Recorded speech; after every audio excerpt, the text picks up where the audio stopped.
There, something spooked him, so he took off over there. But notice I'm not chasing him, I'm just waiting for him to come back and say, hey, let's continue our session. All of my training methods are about moving at the horse's speed.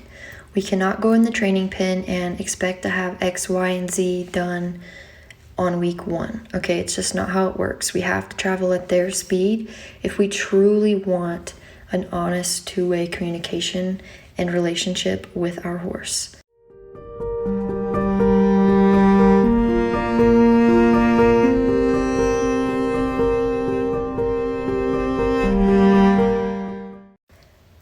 Hello and welcome to video 17 in my series Training Mustang from Wild to Willing Partner. If you haven't already, please hit the subscribe button and make sure you watch the first videos in this series if you are new to the channel. This video is going to be a little bit different. I have put all of these 3 sessions compiled into one video, and they are at 4 times the speed. I was hoping to show you guys the variation that I go throughout one training session and how I try and switch it up very often to keep things new and exciting for the horse so they don't get bored doing one thing over and over and over. I'm hoping this also helps you guys get a feel for just exactly how my sessions go. And these 3 sessions, Sundancer happened to be a little bit on edge, so you'll see a lot of him backing away and becoming disinterested.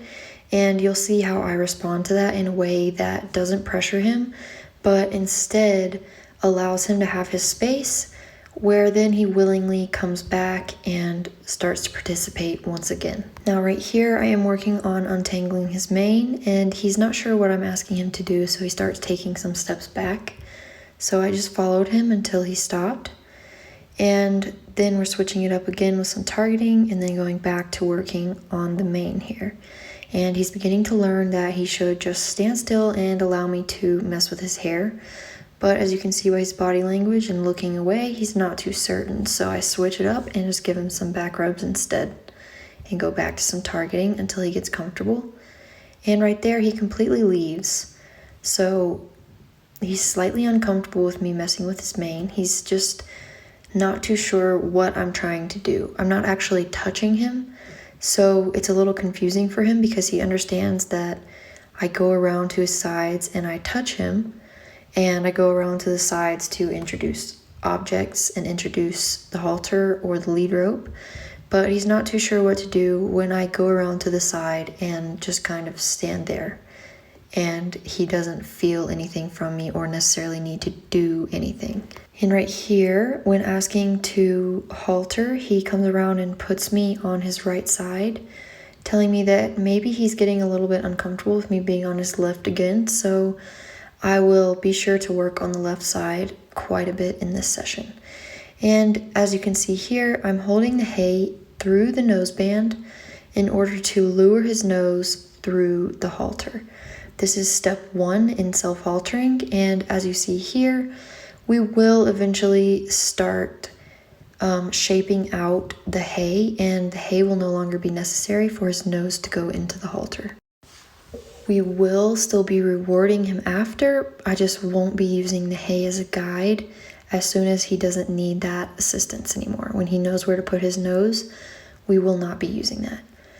And I just switch it up a little bit by feeling down his legs. As you can see, he's not the slightest bit concerned and he doesn't move at all, so that's very good. You'll also see with the videos sped up like this, just how often the horse is getting rewarded and reinforced. Every time he gets hay or every time I'm scratching him, that's a very positive thing for him.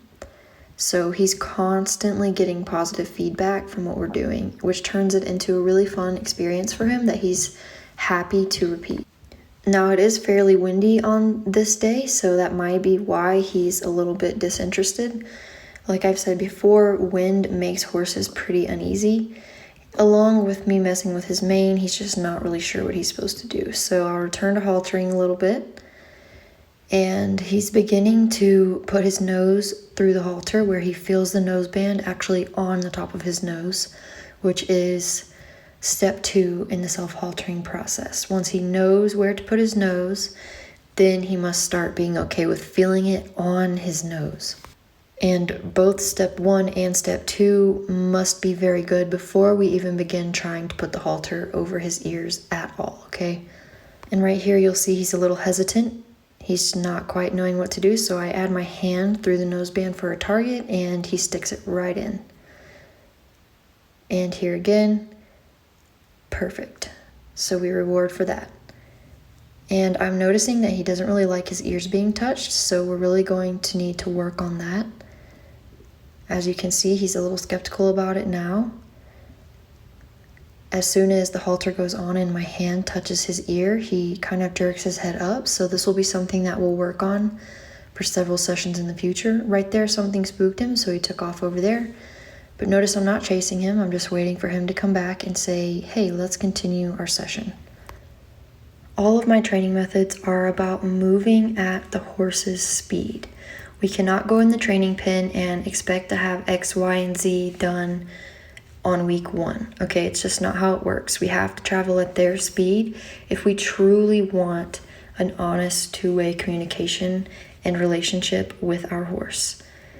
If they're telling us they're not ready and we continue to the next step anyways, then we are disrespecting their wants and needs by doing that. So it's crucial that we respond to their stress indicators and facial cues and only move as quickly as they are comfortable with. And right here, I'd just like to note that every horse is different, first of all, and second of all, each individual horse is different on each individual day. So what works well on one day for your horse might not go so well the next day. And then on the third day, it might go back to going great. You never really know. So it's extremely important that you work with the horse that you have on each given day and don't expect to have the horse that you had yesterday or last week or to expect the horse that you want to have. Okay, you have to work with what's in front of you in real time, reading facial cues, body language, and communicating back and forth with your horse to not push them over threshold or do anything that they're uncomfortable with. In this video, Sundancer is once again feeling a little bit spooky, as you can see here. It's windy again. You can tell by his tail flying out to the side. So we're just making this session pretty easy right now. We're just working on some simple targeting. As you can see, he's gotten spooked about twice. It's not from anything that I have done. He's just a little bit on edge, and that's okay. So I know that if I work on anything that's super difficult for him, it's probably going to end badly since he is already feeling a little bit skeptical today. Right there, he came around behind instead of coming in front in order to steal some hay instead of haltering. So I used the target to bring him back around in front and resume work on haltering. He wasn't ready to just stick his nose in without the hay as a guide, so we'll go ahead and continue using that for a little while. But you'll see me slowly phase it out as the sessions continue. And right here is a good chunk where I haven't been using it at all. And he's doing very well. He's starting to understand where the halter is supposed to go and what he's supposed to do when I'm holding it up. Here again, he comes around to my back. He's asking me for scratches, and since he's a little bit on edge today, I'll just go ahead and do that for him. We want to make sure that this session is the highlight of his day and that it's a great, enjoyable time for him so that he wants to repeat it and have another session tomorrow. It can easily stick in a horse's mind if they're already having a stressful day and feeling a little bit flighty and worried about whatever it may be, and then you come in and force them to do things and make it worse. They're going to really remember that as a negative experience and be hesitant to repeat a session with you again tomorrow. So since he wants to keep me on his right side, I decided to go ahead and just start working on the halter from that side as well for a little bit, and he did great. We want to make sure that we're able to do all things from both sides, even if it's not the traditionally accepted side to work on a certain thing from. It's important that our horses are used to doing things from both sides, especially if it's a horse that you're going to sell, because different people do things different ways. And even though we might think that there's one correct way to do something, it's extremely likely that another person has a different belief about what the correct way to do something is. So especially if the horse is not going to be ours forever, we should get them used to a variety of activities from both sides in different angles and different heights so that they are completely comfortable with anything that might be thrown at them in the future and can handle it in a confident and brave manner instead of crumbling and feeling insecure and anxious if someone does something a little bit weird. Sundancer will be with me for the duration of his life, but this is something that I want him to be used to as well, so that if one of my family members or friends comes over and wants to ride him, and even if they're a little bit new to horses and not really sure what the correct practices are, they'll have no issue with this guy. And he's the perfect candidate for that because he's so relaxed and calm already, even though I've only had him for a short amount of time. He's so willing and so accepting. So I just wanted to make sure I let you guys know he is going to be with me forever, but I will still be getting him used to everything and everything different, like I would expect a horse that's being sold to someone else to know. And here we see again the little skepticism when I touch his ears, so I worked on that a little bit just to end the session and left him a pile of hay over there to end the session as well, but as you see, he preferred to follow me back instead of eating that little pile of hay. So that's just a nice little gesture from him, saying that he'd rather hang out than eat his hay. Now in the next session, notice how slow we start out. I'm just starting out with some easy pets. His mane is looking a little better. As you can tell, we got some of those knots out, and we're beginning to see the actual length of it, which is super exciting. It's looking like it's going to be pretty long. So I'm just trying to work on untangling that just with my fingers a little bit here and there. As you can tell, he's a little bit confused. He still thinks that he's maybe supposed to back up or reach around and touch my hand when I'm standing back there. But with time, he'll understand just to stand still. And we will use a target in the future to solidify just standing still for grooming. At this point in Sundancer's training, I'm still using lots and lots of scratches to ensure that he enjoys touch. And right here, you'll see me begin working on shifting his weight over in preparation for picking up his front hooves. So you saw me rub down the leg and just push his body over slightly with my shoulder until his weight shifted over. As soon as his weight shifted over, I clicked and rewarded for that behavior. So that's the precursor to being able to pick up his hooves and clean them out / trim them. So after our little intro, touch, grooming, hoof picking, learning session, we'll move on to haltering here. And I'm still mixing in some easier behaviors, like just allowing me to touch back to his hindquarters. Blue Duck makes an appearance there. And I still haven't touched all the way down his hindquarters. I have touched back to his tail with scratches, but Blue Duck messed with the camera here again. And so anyways, I'm just slowly working that touch down his hindquarters.